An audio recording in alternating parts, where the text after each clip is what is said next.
Iran पर अमरीकी हमले के बाद आलमी मार्केट में तेल की कीमत 3 से $5 फी बैरल बढ़ने का कवी इम्कान पैदा हो गया है। ऑयल मार्केट तज्जियाकारों के मुताबिक आज मार्केट खुलने पर सप्लाई रिस्क प्रीमियर बढ़ने से तेल की रेट बुलंद सतह पर खुलेगा और तेल की फी बैरल कीमत 3 से $5 तक बढ़ने की तवक्को है। ईरान ने अमेरिका को जवाब दिया तो आलमी मंडी में तेल मजीद महंगा हो जाएगा। जुम्मे को मार्केट बंद होने पर ब्रेंट खाम तेल $77 फी बैरल पर इस हवाले से बंद हुआ है।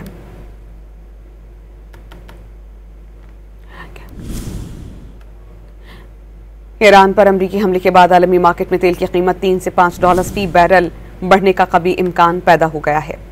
ऑयल मार्केट तज्जियाकारों के मुताबिक आज मार्केट खुलने पर सप्लाई रिस्क प्रीमियर बढ़ने से तेल का रेट बुलंद सतह पर खुलेगा और तेल की फी बैरल कीमत 3 से $5 तक बढ़ने की तवक्को है।